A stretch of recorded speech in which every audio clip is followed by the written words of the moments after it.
The other problem that we started having immediately was sound quality. Basically, IP communicator, you pick it up, you be able to get your dial tone. You start talking, all of a sudden you start hearing robotic, static, one-way delay, one-way audio.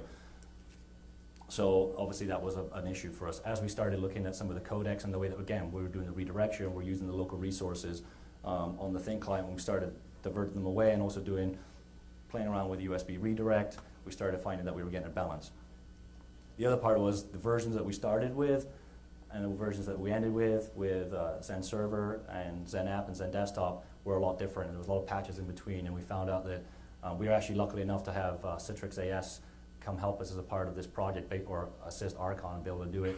And through the time that we were doing, they went from substantial or some support for voice to substantial and actually sealed approval for support for voice. So we found that they knew that the customer community was catching up from the needs for voice over IP within an image, and they started supporting that environment. So desktops were below optimal performance, based on the memory and the number of processors configured. So we went in with our magic white paper number. Yep, we'll know we'll be able to get every desktop on 4 IOPS. Fantastic. We can look at the spec sheet. We'll build our environment. Bad mistake. We found out that once we started loading our images on there, we're actually closer to 16 IOPS. So, so for anybody out there who understands what that means, we basically reduced our ratio by probably about 2 to 3 to 1. So maybe even a little bit more dependent on. So understanding your environment and making sure you do a baseline beforehand and making sure what your environment looks like, very, very important. So understanding the shared clone concept, making sure that we understood the management process. We got ourselves in trouble a few times because my administrative staff didn't take in consideration the change management process around taking clones offline, making the changes, bringing them back into production. Once we understood that process, we got ourselves out of all the trouble. And accurate capacity planning for improving user experience, absolutely critical. Making sure that not you just understand at the base level, from IOPS, from what your storage reads are, up to your server, to your memory, to your process, but also from a network perspective, how much bandwidth you're going to be expecting. Not just that, also looking at your startup loads. If you're saying that you've got one server in one data center and one in another one, and this blade is completely cold, waiting for a failover to the other system, making sure that when that heats up, that you've got enough bandwidth to be able to take that initial hit, or enough memory and processing environment to be able to spin up all those VMs. The other part is heating and cooling.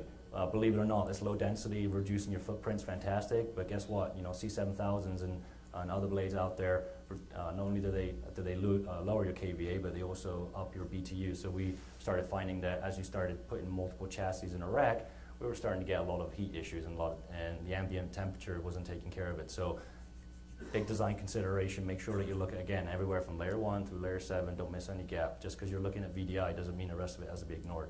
So if you have issues working with your other departments, you know, great project to kind of build those villages together. So, okay, big issue. Another big issue we were countering, that once we started deploying this to our users, they were complaining that the applications were slow, or that the VDI desktop was slow. But when we started peeling back the issues, started finding out, going back to the applications, that they don't all reside within Chicago markets. That you have to have a very, very tight environment, depending on how big your organization is, with your change management, with your service desk, to make sure that you can correlate outages at a national or divisional, regional, whatever your makeup is, opposed to ones that are existing within the environment. I would say 75% of the issues that were occurring were really outside of our environment. But again, new environment, new perception, people are going to think that the new environment is causing issues, making sure that you have a good understanding of what apps are being later and how the architecture works. And the other part is that your support staff are trained too. One issue that we have that we didn't do enough with our service staff to be able to educate them on how to support these new Citrix environments. So a lot of that day-to-day break fix was going straight to our tier 4 guys, which is not really the correct environment. Big one for my takeaway was VDI is not the ultimate solution for resolving your OS and application issues. So, you know, even though you can virtualize it and you're going to save a lot of density from a data center perspective, it doesn't necessarily take care of what your users are doing on the desktop. So making sure that you don't put those two together in the same basket, pretty important. Roaming profiles. So inherently out of the box for any product that out there on the VDI market, whether it's VMware, Microsoft, or Citrix, they don't have very, very, I wouldn't say stellar out of the box solutions, right? So And we were realizing really quickly that our profile, the extra storage that we allocated for the VDI space was being sucked up by remote profiles. Regardless of what policy you put in place, whether you say, okay, call center agents, there's no need for persistent desktops, so that, well, there kind of are, depending on what applications are service-based and what are not. So you have to be very careful when you make those assumptions from a management perspective, making sure that you understand the operations underneath it and what a user does from a day-to-day perspective.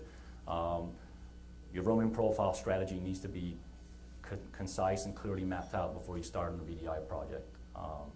We are currently working with AppSense, and we're also looking at MDOP as well to be able to maybe leverage some of those issues. So, but again, we didn't put a critical flag on it from the start. So kind of lessons learned. Make sure you can look at that. System sizing. Do not assume vendor specifics are what exactly is indeed. I don't think anybody here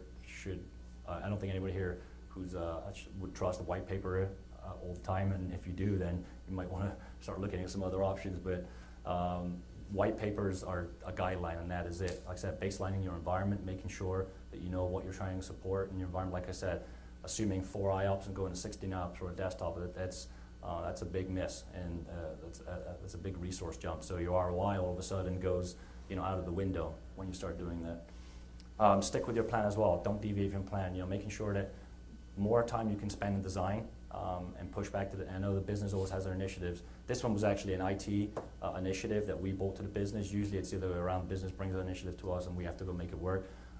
So we were kind of lucky that we were able to force our UAT plan and make sure that we stuck with our business plan. But making sure you don't go away from your core, make sure that design session's taken out, and make sure that the steps that you've laid out are adhered to. And then the overall architecture, like I mentioned before, making sure that you involve all the groups. I'm fortunate where I manage voice, network, infrastructure, and desktop teams. Unfortunately, not all organizations have that luxury. So, and I know there's a lot of, this is my environment, you have to kind of work to these boundaries, but it's very, very important that you get a program manager or somebody that understands the relationship between all avenues, or let RKON be that partner for you, because they're the ones that have that knowledge throughout the project.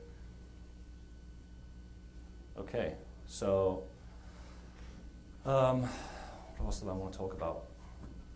So what we ended up doing is we ended up with 250 Zen Desktop, Zen App licenses that we wanted to deploy out.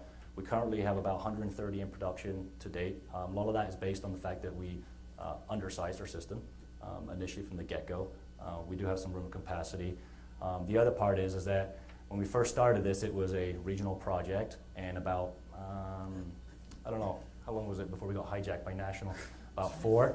Yeah, about 4 months into the project, we got hijacked by our national organization. Basically, we have bi-monthly or monthly meetings with our national operations folks, and they basically, all the regional and divisional directors get on board and start talking about what they're doing, and they found out that virtualization was being done ad hoc and throughout all different parts of the organization, and they were like, hang on a second, we need to get hold of this and start strategizing. So what they did, they hijacked a Chicago pilot and used it as a national bake-off. We were Citrix against another division that was using VMware, and we put an RFI and RFP out to all vendors, not just from an application perspective, but from a hardware perspective as well, and basically built this building block topology. And we just came off of that RFP, and Comcast has put on record that we'll be starting a project in 2011 through 2013 to deploy 30 or so thousand desktops with a VDI image starting next year. Now, that's in its infancy, obviously, and the program team's being put together and all the architectural requirements, but the good thing is that they wanted to make sure VDI could do it, could work, and the bottom line is it can. It takes a lot of effort, a lot of diligence, but bottom line, what you get is a very good, solid product. The other part is it matches with our environment. Comcast is going through some changes where we want to make sure that we have the same customer experience throughout, and it really reflects on the enterprise side too. We want one standard IVR, so every customer that calls in, whether it's here or Portland, can have the same kind of voice response. We want to have the same LOQs for our call center agents, so every call center agent experience wherever you call in the country have the same response. It's called our Customer One platform, and VDI is an integral part of that. It's basically just layer right into that common tool set that we're going to be deploying, and VDI is going to be the host for that environment. So So based on this pilot and based on the efforts that RKON was able to put forth for us, we're now going to be entering a very exciting time. I said 30,000 desktops is going to be a great challenge. But you know, I think we're ready to take it on. But the good thing is that it worked. We were able to put some cutting edge technologies on virtualization and make them work. Contact center is not easy to manage. Anybody who has a Cisco shop here from a contact perspective and fully ICM as well will understand that that's a complicated environment to manage by itself, let alone virtualizing it. So we're able to virtualize IP Communicator and CTIOS. So the integration points work, the solution works, but again, it's defining your architecture, making sure you've got a good plan and strategy, and make sure you have a good vendor to work with you. So, does everybody have any questions? That's all I've got. Thanks a lot. No, I think